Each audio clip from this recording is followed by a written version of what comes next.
हरे कृष्णा। आप सबको बहुत बहुत बधाई हो विश्व योगा दिवस पर।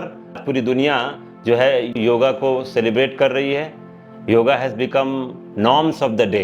हाँ, आज योगा जो है everybody is incline to practise yoga system. तो आज हमारा जो विशेष जो वीडियो है, इसमें हम आज आपको 5 जो है मूलभूत सिद्धांत योगा के बारे में बताएंगे।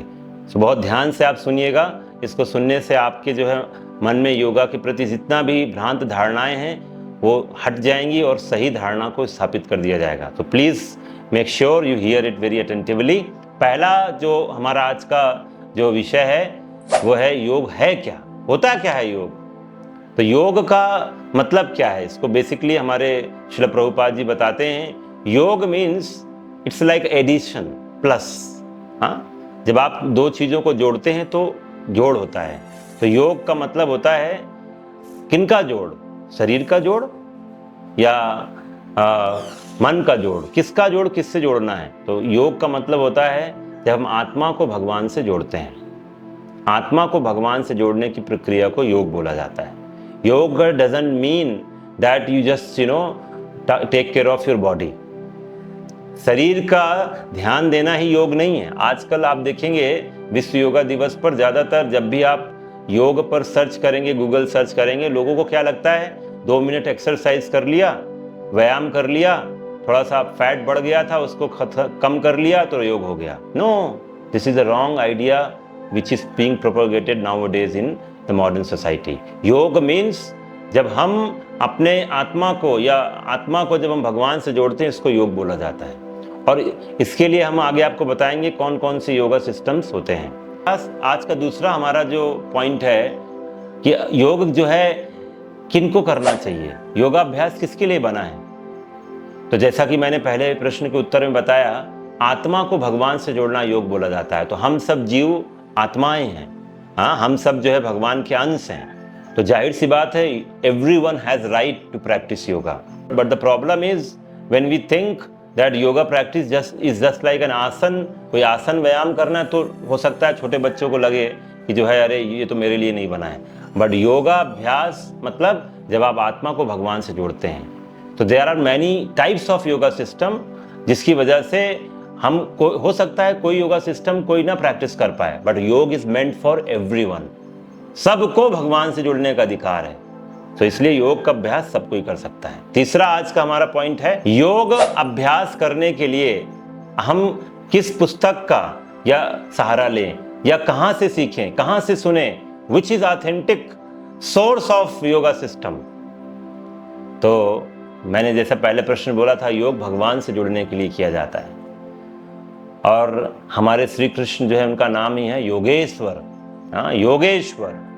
सारे जो है संजय भगवत गीता के अंत में बोलते, यत्र योगेश्वरः कृष्णा यत्र पार्थो धनुर्धरः। जहाँ योगेश्वर कृष्ण है, जहाँ अर्जुन जैसे पार्थ जो भक्त हैं, वहीं पर हमेशा जो है सारी जो विजय, कीर्ति और सारी जो मोरालिटी, लक्ष्मी सब वहीं रहेगी। तो इस तरह से योग योगेश्वर कृष्ण से जुड़ने के लिए किया जाता है। तो जब भगवान कृष्ण से जुड़ने के लिए योग किया जाता है, तो योग के बारे में अगर आपको सीखना है तो भगवान कृष्ण के द्वारा दिए गए दिव्य ग्रंथ से ही आप सीख सकते हैं। और वो दिव्य ग्रंथ आप सबको उसका नाम पता है, और वो है Bhagavad Gita. Bhagavad Gita is the most authentic book, जहाँ से हमें योग के बारे में हम ज्ञान अर्जन कर सकते हैं। चौथा पॉइंट है हमारा कि कितने तरह का योगा प्रणालियाँ होती हैं, how many types of yoga systems are there.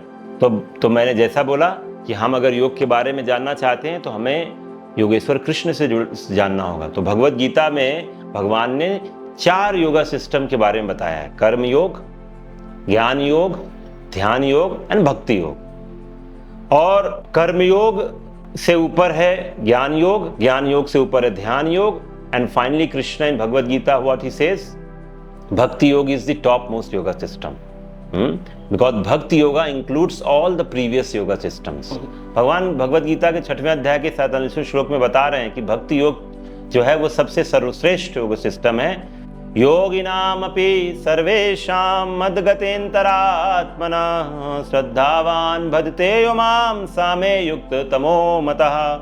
और समस्त योगियों में जो योगी अत्यंत श्रद्धा पूर्वक मेरे परायण है, अपने अंतःकरण में मेरे विषय में सोचता है और मेरी दिव्य प्रेमा भक्ति करता है, वह योग में मुझसे परम अंतरंग रूप में युक्त रहता है और सबों में सर्वोच्च है। यही मेरा मत है। ये कृष्ण योगेश्वर का मत है कि जो भक्ति योग का आश्रय लेता है भगवान से बहुत सबसे ज्यादा डीपली कनेक्टेड होता है।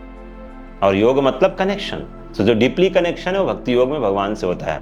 तो इस तरह से बाकी योग सिस्टम जो है कर्म योग, ज्ञान योग, ध्यान योग, ये सब आगे चलकर भक्ति योग में ही कल्मिनेट होते हैं, वहीं पर इनका समापन होता है। या आपको कोई होता है जो है स्टेप बाय स्टेप भक्ति योग तक पहुंचता है और कोई है जो डायरेक्ट लिफ्ट का सहारा लेकर भक्ति योग के माध्यम से भगवान के पास पहुंच सकता है।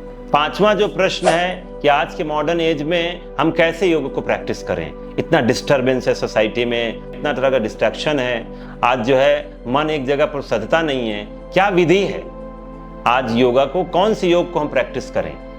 तो इस कलयुग में सबसे जो आसान है जो है प्रैक्टिस करना, इसीलिए श्री चैतन्य महाप्रभु जो भगवान स्वयं हैं, आज से 500 साल पहले आए थे, जिन्होंने हमें जो है भक्ति योग को बहुत ही आसानी से प्रैक्टिस करने का मार्ग बताया है। हम जो है भक्ति योग को भगवान के नाम के श्रवण से बड़े आसानी से, नाम का श्रवण करके, नाम का कीर्तन करके हम जो है भक्ति योग का प्रैक्टिस कर सकते हैं। और इसको इसीलिए मंत्र योग भी बोला जाता है। हरे कृष्णा कृष्ण कृष्ण हरे हरे, हरे राम राम राम हरे हरे। हम बड़े आसानी से जो है मंत्र का सहारा लेकर इसको हम जप में भी कर सकते हैं बैठकर, और हम इसको जो है लाउड संकीर्तन के माध्यम से भी हम इसको संपन्न कर सकते हैं। और भक्ति योग के जो है 9 प्रोसेस हैं, जो है उस 9 प्रोसेस को आप पालन करिए, जिसमें श्रवण और कीर्तन सबसे ज़्यादा महत्वपूर्ण है। इस तरह से आज के युग में, इस भीड़ भाड़ और डिस्टर्बेंस के युग में भी आप बड़े आसानी से, बच्चे से लेकर बूढ़े जवान सब कोई भक्ति योग का अभ्यास कर सकते हैं बड़े आसानी से। तो इसलिए आप सब लोग देर मत करिए। अब आज विश्व योग दिवस है और इस उपलक्ष्य पर आप सब लोग जो है आज ही आप जो है भगवद गीता को पढ़ना आरंभ कर दीजिए और भक्ति योग का अनुशीलन शुरू कर दीजिए। बहुत बहुत धन्यवाद। योगेश्वर श्री कृष्ण की जय, श्रील प्रभुपाद की जय।